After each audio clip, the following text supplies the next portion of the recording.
నమస్కారం, నా పేరు వినయ్ కుమార్. దూరదర్శన్ వార్తలకు స్వాగతం. ముందుగా ప్రధానాంశాలు చూద్దాం.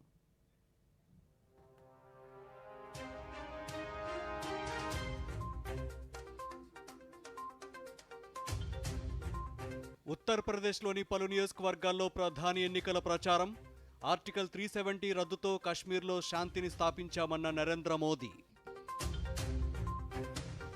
ఇండీ కూటమితో దేశంలో అస్థిరత నెలకొంటుందన్న ప్రధాని. ఉత్తరప్రదేశ్లోని మీర్జాపూర్లో ఎన్నికల ప్రచారంలో పేర్కొన్న మోదీ. గుజరాత్లోని రాజ్కోట్లో ఘోర అగ్ని ప్రమాదం. గేమింగ్ జోన్లో మంటలు చెలరేగి 27 మంది మృతి, పలువురికి గాయాలు. ఢిల్లీలోని బేబీ కేర్ సెంటర్లో ఘోర అగ్ని ప్రమాదం. 7 నవజాత శిశువులు దుర్మరణం, మరో 6 గాయాలు. బంగాళాఖాతంలో తీవ్ర తుఫానుగా కొనసాగుతున్న రెమాల్. ఈ రాత్రికి తీరం దాటే అవకాశం ఉందన్న అమరావతి వాతావరణ కేంద్రం. ఇక వివరాలు చూద్దాం. 10 ఏళ్ల బీజేపీ పాలనలో దేశం ఎన్నో బలమైన నిర్ణయాలు తీసుకుందని, శత్రు దేశాలకు తన దూకుడును ప్రదర్శించిందని ప్రధానమంత్రి నరేంద్ర మోదీ అన్నారు. ఉత్తరప్రదేశ్లోని దేవరియాలో ఎన్నికల సభలో ప్రధాని మాట్లాడుతూ కల్లోలిత కశ్మీర్లో ఆర్టికల్ 370ని రద్దు చేసి ఆ ప్రాంత ప్రజలకు శాంతి, స్వేచ్ఛను అందించామన్నారు. ఏ శత్రు దేశాలకు భారత్ భయపడదని చాటుతూ బ్రహ్మోస్ మిసైల్ను మన అమ్ముల పొదిలో పెట్టుకున్నామన్నారు. రక్షణ రంగంలో తీసుకువచ్చిన మార్పులతో సరిహద్దు ప్రాంతాలు ప్రశాంతంగా ఉన్నాయన్నారు. కానీ పాకిస్తాన్కు మద్దతు తెలుపుతూ కాంగ్రెస్ పార్టీ దేశ రక్షణను ప్రశ్నార్థకం చేసేలా వ్యవహరిస్తోందన్నారు. फिर इंडी वाले भी यही क्यों चाहते हैं? साथियों, कांग्रेस ने हमेशा देश की सुरक्षा के साथ खिलवाड़ किया. अभी एक और चौंकाने वाला खुलासा हुआ है. आपको पता है ना, हमारे देश इतनी मात्रा में नौजवान है, तो जरा ये बड़ा महत्वपूर्ण मुद्दा मैं आज आपको बताने जा रहा हूं. मीडिया वालों के लिए भी नया होगा. आपको पता है, हमारा देश ब्रह्मोस मिसाइल बनाता है, और वो दिन दूर नहीं जब यूपी में भी ब्रह्मोस मिसाइल बना करेगी. और ब्रह्मोस मिसाइल ऐसी है जिसका खौफ दूर दूर तक है. दुनिया के कई देशों में ब्रह्मोस मिसाइल की मांग रही है, लेकिन कांग्रेस को ये भी पसंद नहीं आया. जो देश भारत से ब्रह्मोस खरीदना चाहते थे, दुनिया के कई देश, कांग्रेस सरकार ने उनके सामने भी रोड़े अटकाए. आप जानते हैं क्यों? ये इंडी वाले चाहते हैं भारत रक्षा क्षेत्र में न आत्मनिर्भर बने और न ही भारत में हथियार एक्सपोर्ट करने की क्षमता पैदा हो. ये इंडी वाले चाहते हैं विदेशी हथियारों की डील होती रहे, इनकी दलाली आती रहे, ऑगस्ट वेस्टलैंड घोटाले होते रहे. बुकपात्रोची मामा को वो वाला खेल कांग्रेस जारी रखना चाहती थी. బీహార్ రాష్ట్రాభివృద్ధికి బీజేపీ కట్టుబడి ఉందని బీజేపీ సీనియర్ నేత అమిత్ షా అన్నారు. బీహార్ కారాకట్లో ఎన్నికల సభలో అమిత్ షా మాట్లాడుతూ శతాబ్దాల చరిత్రగా చెప్పుకుంటున్న కాంగ్రెస్ పార్టీ నేడు శత్రు దేశాలకు మద్దతుగా వ్యవహరిస్తూ పాకిస్తాన్ వద్ద ఆటం బాంబు ఉందని రాహుల్ గాంధీ చెప్పడాన్ని ఆయన ఉదహరిస్తూ నరేంద్ర మోదీ నాయకత్వంలో పాకిస్తాన్పై భారత్ సర్జికల్ స్ట్రైక్ చేసిన అంశాన్ని గుర్తు చేసుకోవాలన్నారు. లక్ష్య సాధనలో దేశం ఎంత దూకుడుగా వ్యవహరిస్తోందో పాకిస్తాన్తో పాటు ప్రపంచం చూసిందని అమిత్ షా అన్నారు. और नरेंद्र मोदी ही विकल्प है. नरेंद्र मोदी. भाइयों बहनों, मैं आज यहां आया हूं तब आपको पूछना चाहता हूं, बिहार वालों, ये पाक ऑक्युपाई कश्मीर हमारा है या नहीं है? जरा जोर से बोलो, है या नहीं है? एक कांग्रेस पार्टी कहती है पाकिस्तान के पास एटम बम है, पाक ऑक्यूपाई कश्मीर न मांगो। मैं आज एक काराकाट की भूमि से राहुल गांधी जी को कहना चाहता हूं, हम नरेंद्र मोदी के कार्यकर्ता हैं, एटम बम से नहीं डरते हैं, नहीं डरते। और आज मैं कहकर जाता हूं, पाक ऑक्यूपाई कश्मीर ये भारत का है, रहेगा और हम उसको लेकर रहेंगे, हमें कोई नहीं रोके। भाइयों बहनों, आज कांग्रेस पार्टी और एक घमंडिया गठबंधन नरेंद्र मोदी जी के खिलाफ अंट संट बोल रहे। मैं उनको पूछना चाहता हूं, 70 साल से आपकी सरकारें थी, अयोध्या में राम मंदिर का मसला सालों से लटक रहा था। काराकाट वालों बताओ, अयोध्या में राम मंदिर बनना चाहिए था या नहीं बनना चाहिए था? जोर से बोलो, बनना चाहिए था या नहीं बनना चाहिए था? इन लोगों ने राम जन्मभूमि के मसले को సార్వత్రిక ఎన్నికల్లో బీజేపీ గెలిస్తేనే దేశంలో స్థిరమైన ప్రభుత్వం ఏర్పడుతుందని, ఇండీ కూటమి గెలిస్తే 5 ఏళ్లలో 5గురు ప్రధానులు వస్తారని బీజేపీ సీనియర్ నేత ప్రధానమంత్రి నరేంద్ర మోదీ అన్నారు. సార్వత్రిక ఎన్నికల్లో 7వ దశ ప్రచారంలో భాగంగా ఉత్తరప్రదేశ్లోని మీర్జాపూర్లో జరిగిన ఎన్నికల ప్రచార సభలో మోదీ పాల్గొన్నారు. ఈ సందర్భంగా ఆయన మాట్లాడుతూ, కూటమి అభ్యర్థులు ఎన్నికల ఫలితాలకు ముందే ప్రధాని కుర్చీ కోసం తగవలాడుతున్నారన్నారు.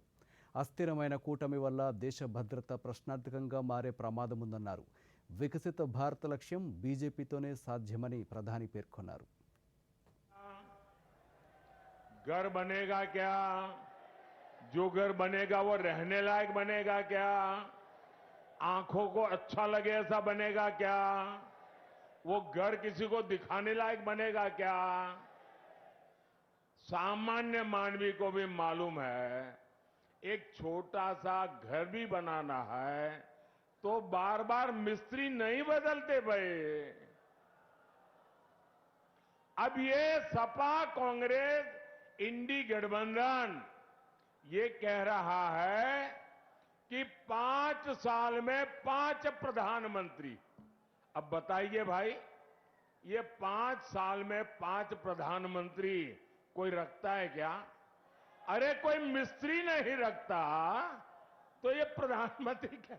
अब ये क्योंकि उनको बांट के खाना है, वो कहते हैं 5 साल में 5 प्रधानमंत्री।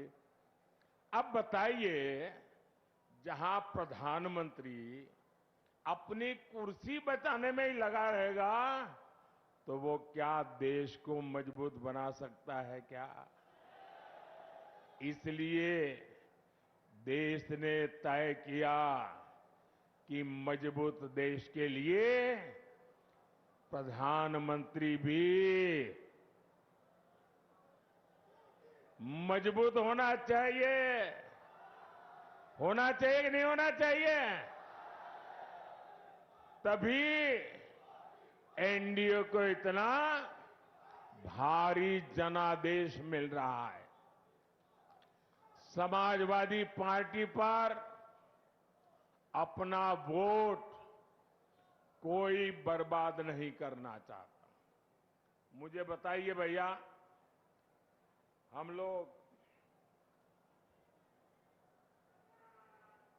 हमारे उत्तर प्रदेश के लोग राजनीति को समझने में बड़े माहिर है। यहां तो गांव का बच्चा भी राजनीति समझ जाता है। कोई समझदार कभी भी గుజరాత్లోని రాజ్కోట్లో ఘోర అగ్ని ప్రమాదం జరిగింది. వేసవి సెలవులు, అందులోనూ వారాంతాన్ని శనివారం సాయంత్రం సరదాగా గడిపేందుకు గేమింగ్ జోన్లోకి వచ్చిన చిన్నారులు, వారి తల్లిదండ్రులు అనూహ్యంగా పెను ప్రమాదంలో చిక్కుకుపోయారు. గేమ్ జోన్లో చెలరేగిన మంటల్లో కాలి 27 మంది మృతి చెందగా మరికొంతమందికి గాయాలయ్యాయి. సమాచారం అందుకున్న అగ్నిమాపక సిబ్బంది 4 గంటల పాటు శ్రమించి మంటలను అదుపులోకి తీసుకొచ్చారు. భారీ మంటలు ఎగసిన సమయంలో గేమ్ జోన్కు పైకప్పుగా ఉన్న ఫైబర్ డోమ్ కుప్పకూలడం వల్ల లోపల చిక్కుకున్న వారు బయటకు రాలేక అగ్నికి ఆహుతులయ్యారని అధికారులు ప్రాథమికంగా తేల్చారు. సంఘటనా ప్రాంతాన్ని గుజరాత్ ముఖ్యమంత్రి భూపేంద్ర పటేల్ పరిశీలించారు. అనంతరం క్షతగాత్రులకు వైద్యం అందిస్తున్న ఆసుపత్రికి వెళ్లి ముఖ్యమంత్రి వారికి మనోధైర్యాన్ని కల్పించారు.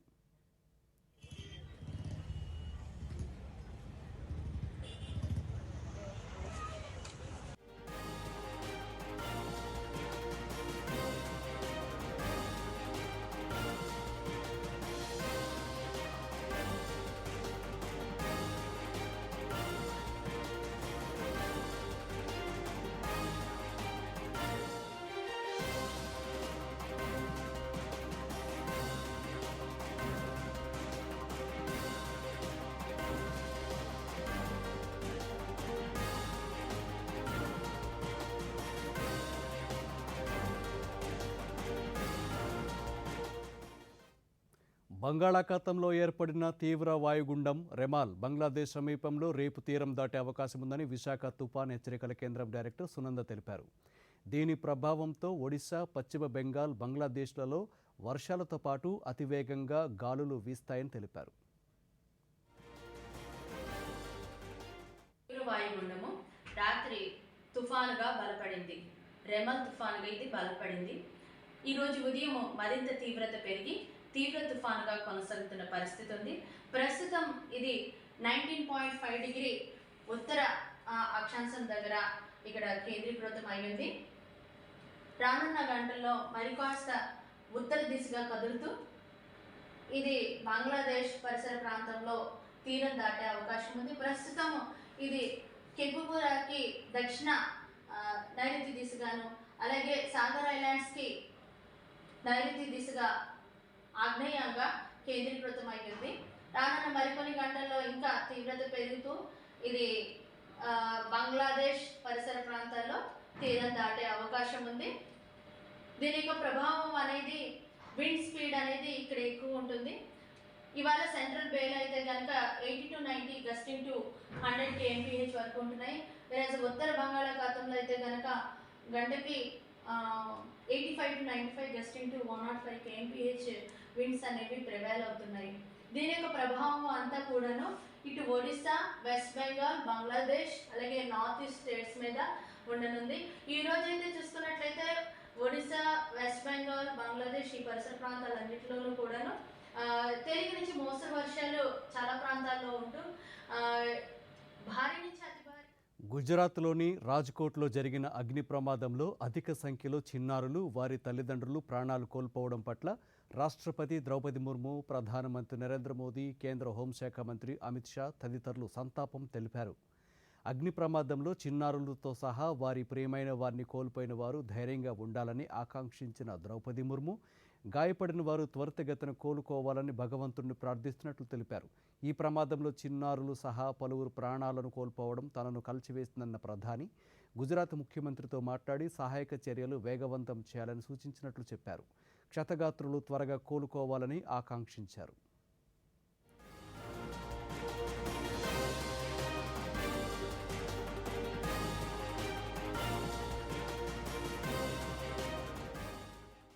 ఢిల్లీలోని ఓ పిల్లల ఆసుపత్రిలో శనివారం అర్ధరాత్రి సంభవించిన అగ్ని ప్రమాదంలో 7 చిన్నారులు మృతి చెందారు. మరో 5 గాయాలయ్యాయి. వివేక్ విహార్ ప్రాంతంలో ఉన్న బేబీ కేర్ సెంటర్లో ఆకస్మికంగా మంటలు చెలరేగడంతో ఈ దుర్ఘటన చోటు చేసుకుంది. ఈ ప్రమాదం నుంచి 12 మంది నవజాత శిశువులను రక్షించినట్లు అగ్నిమాపక అధికారులు తెలిపారు. మరోవైపు ఢిల్లీలోని షహదారా ప్రాంతంలో గత రాత్రి నివాస భవనంలో మంటలు చెలరేగగా అందులో చిక్కుకున్న 13 మందిని అగ్నిమాపక దళాలు రక్షించాయి. నవజాత శిశువులు మృతి చెందడం పట్ల రాష్ట్రపతి ద్రౌపది ముర్ము, ఉపరాష్ట్రపతి జగదీప్ ధన్ఖడ్, ప్రధానమంత్రి నరేంద్ర మోదీ తీవ్ర సంతాపాన్ని తెలిపారు.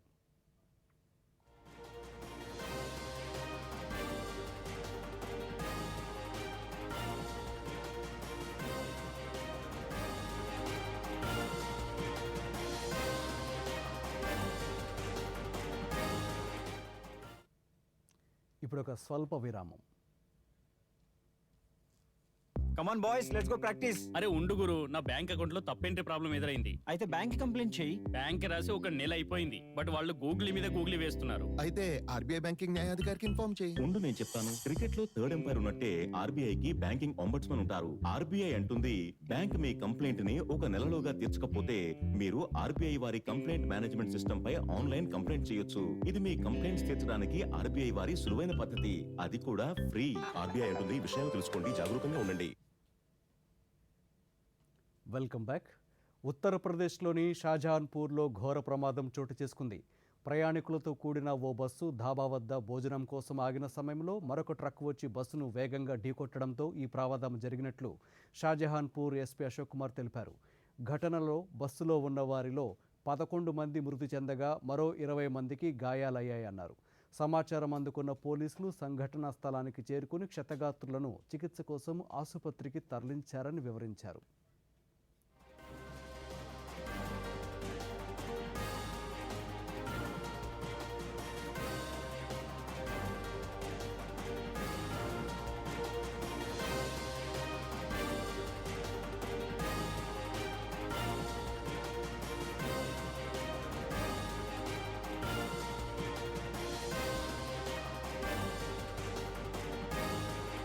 ऋषि ढाबा के पास में एक बस खड़ी हुई थी, जो कि जिसमें कि पूर्णागिरी के लिए यात्री सीतापुर से जा रहे थे। तो कुछ लोग ढाबे पे खाना खा रहे थे और कुछ लोग बस में बैठे हुए थे। तभी एक जो गिट्टी से भरा हुआ ट्रक है वो अनियंत्रित होकर కేంద్రంలో ఉన్న బీజేపీ ప్రభుత్వం పేదల సంక్షేమాన్ని వదిలి ధనికుల ప్రయోజనాల కోసం పనిచేస్తుందని కాంగ్రెస్ పార్టీ సీనియర్ నేత రాహుల్ గాంధీ అన్నారు. సార్వత్రిక ఎన్నికల ప్రచారంలో భాగంగా హిమాచల్ ప్రదేశ్లోని నాహన్లో జరిగిన సభలో రాహుల్ మాట్లాడుతూ గత 10 ఏళ్లుగా బీజేపీ అనుసరించిన విధానాల వల్ల పేద ప్రజల జీవితాల్లో ఎటువంటి మార్పులు జరగలేదన్నారు. ధనవంతులను మరింత ధనవంతులుగా మార్చేందుకు మోదీ అహర్నిశలు పనిచేస్తున్నారన్నారు. ఇండీ కూటమితోనే దేశంలోని రైతులు, యువత, పేద వర్గాల అభ్యున్నతి సాధ్యమన్నారు. उनकी आदत बिगाड़ दी है और मैं कहूंगा कि अगर आप लोगों ने ज्यादा बोला हम उसको दुगना कर देंगे.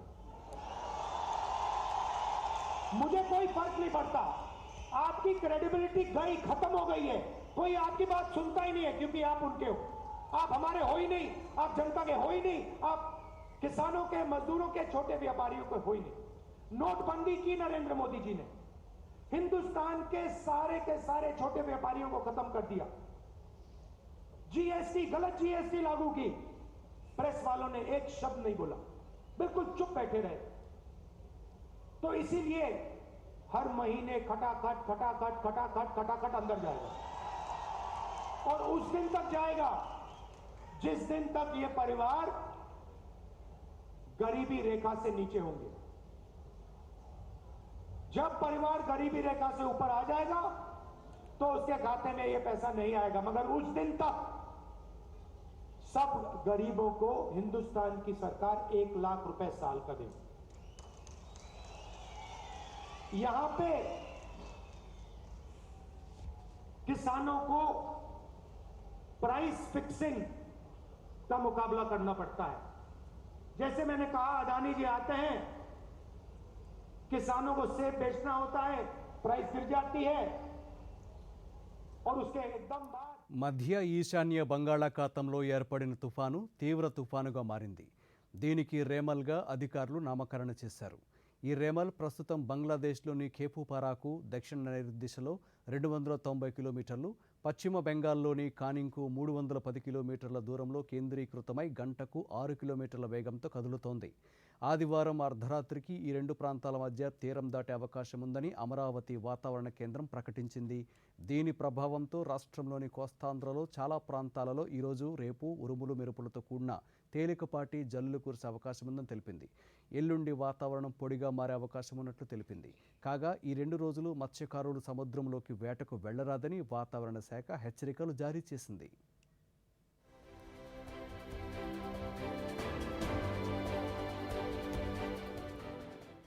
పల్నాడు జిల్లా మాచర్ల నియోజకవర్గంలో ఈవీఎంల ధ్వంసం ఘటనలో వైసీపీ ఎమ్మెల్యే పిన్నెల్లి రామకృష్ణారెడ్డి ఈ నెల 13నే ఎందుకు కేసు నమోదు చేయలేదని ఆ పార్టీ నేత పేర్ని వెంకటరామయ్య ప్రశ్నించారు. తాడేపల్లిలో ఆయన మీడియాతో మాట్లాడుతూ ఈవీఎం ధ్వంసం ఘటనపై టీడీపీ అప్పుడే ఎందుకు ఫిర్యాదు చేయలేదన్నారు. పోలింగ్ కేంద్రాల వద్ద టీడీపీ నాయకులు దౌర్జన్యాలకు పాల్పడుతుంటే పోలీసులు ఏకపక్షంగా వ్యవహరించారన్నారు.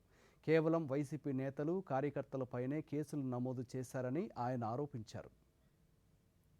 తొక్కి తెలుగుదేశం పార్టీకి మద్దతుగా ఎన్నికల్లో తెలుగుదేశం పార్టీని ఏదో రకంగా గెలిపించాలనేటువంటి లక్ష్యంతోనే పనిచేసినట్టుగా జరిగినటువంటి సంఘటనల ఆధారంగా మనందరికీ కనపడుతుంది.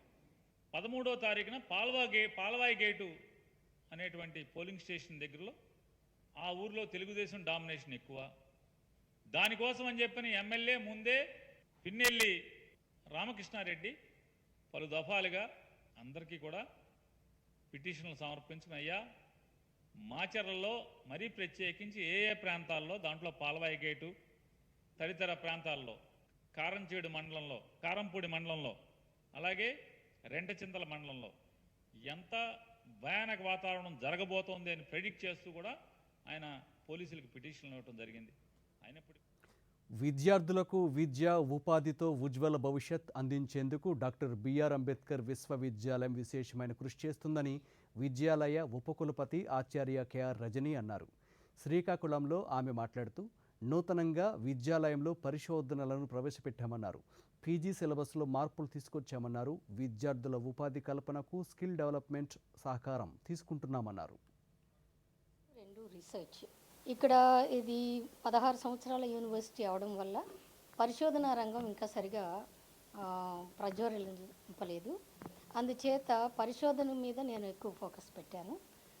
దాని గురించి జర్నల్స్ ప్రింట్ చేయించటం, తర్వాతను రీసెర్చ్ ఫోరం అని ఒక ఫోరం పెట్టేసేసి దాని ద్వారా లెక్చర్స్ ఇప్పించేసి ఇది పిల్లల నుంచి టీచర్స్ వరకు కూడాను స్కిల్ డెవలప్మెంట్ లాంటిది అన్నమాట. ఇది to speak in an effective manner and to grasp in an effective manner ఇవన్నిటిని ఫుల్ఫిల్ చేస్తుంది. ఇవి కూడా నేను స్టార్ట్ చేస్తున్నాను. అండ్ విద్యార్థి ఇక్కడికి వచ్చి జాయిన్ అయినప్పుడు వాడికి ఎన్నో ఆశలు ఉంటాయి. ఏంటంటే నేను వెళ్ళగానే ఏదో ఒక ఉద్యోగం చేసి నేను నా జీవితాన్ని సఫలీకృతం చేసుకోగలను అనేసి. అయితే అలాంటి పరిస్థితిలో ఉండే స్థాయిలో వాడిని అప్బ్రింగ్ చేయడం కోసం స్కిల్ డెవలప్మెంట్ కోర్సెస్ కానీ ఏమైనా ఇప్పుడు మన జగన్ గారు కూడా ఎడెక్స్ అని కోర్సెస్ ఒకటి స్టార్ట్ చేశారు. అవన్నీ దేశంలో జరుగుతున్న సార్వత్రిక ఎన్నికలు దేశం కోసం, దేశ ప్రజల హక్కుల కోసం పోరాడేందుకు అని Congress party general secretary Priyanka Gandhi అన్నారు. చండీగఢ్లో ఎన్నికల సభలో ఆమె మాట్లాడుతూ బీజేపీ ధనవంతులకు సేవలు చేసే పార్టీ అని, ప్రజాస్వామ్యాన్ని ఖూనీ చేస్తూ మోదీ పాలన చేస్తున్నారు అన్నారు. మోదీ పాలనలో ధనవంతులు మరింత ధనవంతులయ్యారని, పేదవారు మాత్రం పేదవారిగానే ఉన్నారన్నారు. इस धरती में तुम्हारा खून है, तुम्हारा पसीना है, तुम्हारे पूर्वजों की शहादत है. जागो, यही कहते भगवान आपको कि जागो, पहचानो. जो तुम्हारे लिए काम करता है उसे पहचानो. जिसके दिल में तुम्हारे लिए हमदर्दी है उसे पहचानो. जो 4000 किलोमीटर पैदल चल के दिखाता है तुम्हारी समस्याओं को सुनने के लिए, उसे देखो. और भगवान यही कहते कि आपके सामने जो झूठों की कतार लगा देते हैं, जो झूठ पे झूठ बोलते हैं, जो आपको झूठे वादे बताते हैं, जो एक वादे पे अटल नहीं रहते, एक वादे पर खरे नहीं उतरते, उनको भी पहचानो. आज कोई भगवान आपके सामने आते तो वो यही कहते कि देशवासियों, तुम्हारी सच्चाई यही है कि महंगाई से तुम मर रहे हो. तुम्हारी सच्चाई ये ही है कि तुम खेती में सुबह से शाम तक मेहनत करते हो, तुम्हें कुछ नहीं मिलता. कहते देशवासियों, तुम्हारी सच्चाई यही है कि तुम शिक्षित हो, बीएससी पास हो, बीटेक पास हो, एमएससी पास हो, तुम्हें रोजगार नहीं मिल रहा. कि तुम महिला हो, तुम्हें कहीं सुरक्षा नहीं मिल रही, तुम्हें सक्षम बनाने की कोई योजना नहीं है, तुम्हें घबराहट हो रही है कि तुम्हारे बच्चे बड़े होकर क्या करेंगे जब रोजगार ही नहीं है. यही తిరుపతి జిల్లాలో మాదక ద్రవ్యాలను అరికెట్టేలా పోలీసులు తగిన చర్యలు తీసుకోవాలని బీజేపీ రాష్ట్ర అధికార ప్రతినిధి భానుప్రకాష్ రెడ్డి అన్నారు. తిరుపతిలో శాంతి భద్రతలను కాపాడాలని కోరుతూ ఎస్పీ హర్షవర్ధన్ రాజుకు బీజేపీ నేతలు వినతి పత్రం అందజేశారు. అనంతరం భానుప్రకాష్ రెడ్డి మీడియాతో మాట్లాడుతూ ప్రపంచం నలుమూలల నుంచి శ్రీవారిని దర్శించుకునేందుకు లక్షలాది మంది భక్తులు తిరుపతికి తరలివస్తారన్నారు. ఈ క్రమంలో నగరంలో అసాంఘిక కార్యక్రమాలు జరగకుండా తగు చర్యలు తీసుకోవాలని కోరినట్లు తెలిపారు. ఈ గంజాయి మీద ఉక్కు పాదం మోపి తిరుపతిలో ఉన్నటువంటి యువతని కాపాడండి అని చెప్పి మేము వారిని దృష్టికి తీసుకుని వెళ్ళడం జరిగింది. చాలా సానుకూలంగా స్పందించడం జరిగింది ఎస్పీ గారు. వెంటనే నేను దీని మీద యాక్షన్ తీసుకుంటాను, ఎక్కడెక్కడ ఈ చైన్ ఉందో ఆ చైన్ని బ్రేక్ చేస్తానని చెప్పి వారు మాకు హామీ ఇవ్వడం జరిగింది. ఖచ్చితంగా వారు ఇచ్చినటువంటి మాట మీద నిలబడతారని చెప్పి మేము ఆశాభావాన్ని వ్యక్తం చేస్తున్నాం. ఎందుకంటే ఎన్నికల కౌంటింగ్ కూడా ఇంకా 4వ తేదీ ఉంది. ఈ మధ్య జరుగుతున్న గొడవలు అన్నిటికీ కారణం మద్యంతో పాటు ఈ గాంజా కూడా తీసుకున్న యువత సహనం కోల్పోయి ఏం చేస్తున్నామో తెలియని తలంలో వారు విచ్చలవిడిగా దాడులు చేస్తున్నారు.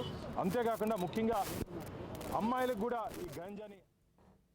రాష్ట్రం నుంచి హజ్ యాత్రకు వెళ్లే యాత్రికుల కోసం 3 ప్రత్యేక విమానాలను కేటాయించినట్లు హజ్ కమిటీ సభ్యులు ఘౌసీ పీర్ తెలిపారు. కృష్ణా జిల్లా గన్నవరంలోని ఈద్గా మసీదులో హజ్ క్యాంపు ఏర్పాటు చేశారు. ఈ సందర్భంగా ఆయన మాట్లాడుతూ గన్నవరం విమానాశ్రయం నుంచి 27, 28, 29 తేదీల్లో 3 విమానాలు హజ్ యాత్రికులతో సౌదీ అరేబియా వెళ్లనున్నాయన్నారు. విజయవాడ నుండి 839 మంది ఈ యాత్రకు వెళుతున్నారని, వీరికి ఎలాంటి అసౌకర్యం కలగకుండా మైనార్టీ సంక్షేమ శాఖ ఏర్పాట్లు చేస్తుందన్నారు. और बहुत सारे हज कराम आके यहाँ पर रिपोर्ट कर दिए हैं और आज शाम तक पूरे हज कराम कल की जो तैयारा से जाने वाले हैं वो पूरे इंशाल्लाह आज शाम तक रिपोर्ट कर देंगे. तो उनकी लगेज के साथ 27 की सुबह के 3:30 बजे यहाँ से जो हज कैंप है सीधा एयरपोर्ट को जो है रवानगी होंगे और हर हाजी की उनके जो लगेज है वो बाकायदा हिफाजत के साथ वो एयरपोर्ट के टर्मिनल में उनको पहुंचा देंगे और उनको कोई भी तकलीफ ना पहुंचे ये जो है मुद्दा सामने रख के हम उनको जितने हद तक इम्कान जितने जरूरियात फराहम करना है. एयरपोर्ट लेके చాలా బాగుంది, శానిటైజేషన్ బాగుంది, food lunch dinner plus breakfast arrangement కూడా బాగుంది, ప్లస్ ఇక్కడ మస్జిద్ లో మనకి ఇంతజాం కూడా ఉందన్నమాట. నేను నెల్లూరు అంతా బాగుంది. ఇంకా మనతో పాటు వచ్చిన వాళ్ళకైతే ముందర ఆపోజిట్ లో ఉంది. ట్రాఫిక్ పోలీసులు బాగా కంట్రోల్ చేస్తారు అండ్ ప్లస్ మనకి వాలంటీర్స్ ఉన్నారండి. కేన్స్ చలనచిత్రోత్సవంలో పాయల్ కపాడియా రూపొందించిన భారతీయ చిత్రం all we imagine as light చరిత్ర సృష్టించింది. ఈ చిత్రోత్సవంలో 2వ అత్యున్నత పురస్కారమైన గ్రాండ్ ప్రిక్స్ను సొంతం చేసుకుంది. పామ్ డి ఓర్ పురస్కారాన్ని అత్యుత్తమ అవార్డుగా పరిగణిస్తుంటారు. కాగా దాని తర్వాత గ్రాండ్ ప్రిక్స్ ఇస్తారు. గతంలో ఏ భారతీయ చిత్రము ఈ అవార్డు గెలుచుకోలేదు. శనివారం చిత్రోత్సవం ముగింపు సందర్భంగా ఈ అవార్డును భారతీయ చిత్రానికి ప్రకటించారు. All we imagine as light ఇప్పటికే ఎందరో సినీ విమర్శకుల ప్రశంసలు అందుకుంది.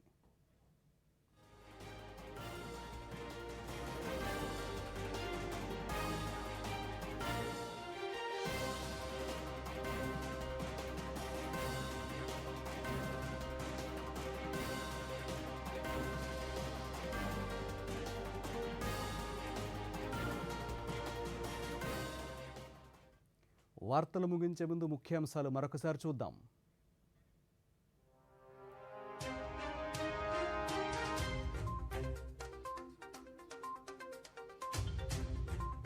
ఉత్తరప్రదేశ్లోని పలు నియోజకవర్గాల్లో ప్రధాని ఎన్నికల ప్రచారం.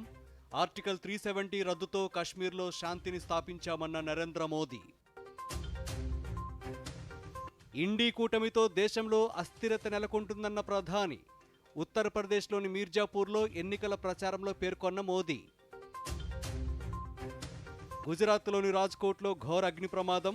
గేమింగ్ జోన్లో మంటలు చెలరేగి 27 మంది మృతి, పలువురికి గాయాలు.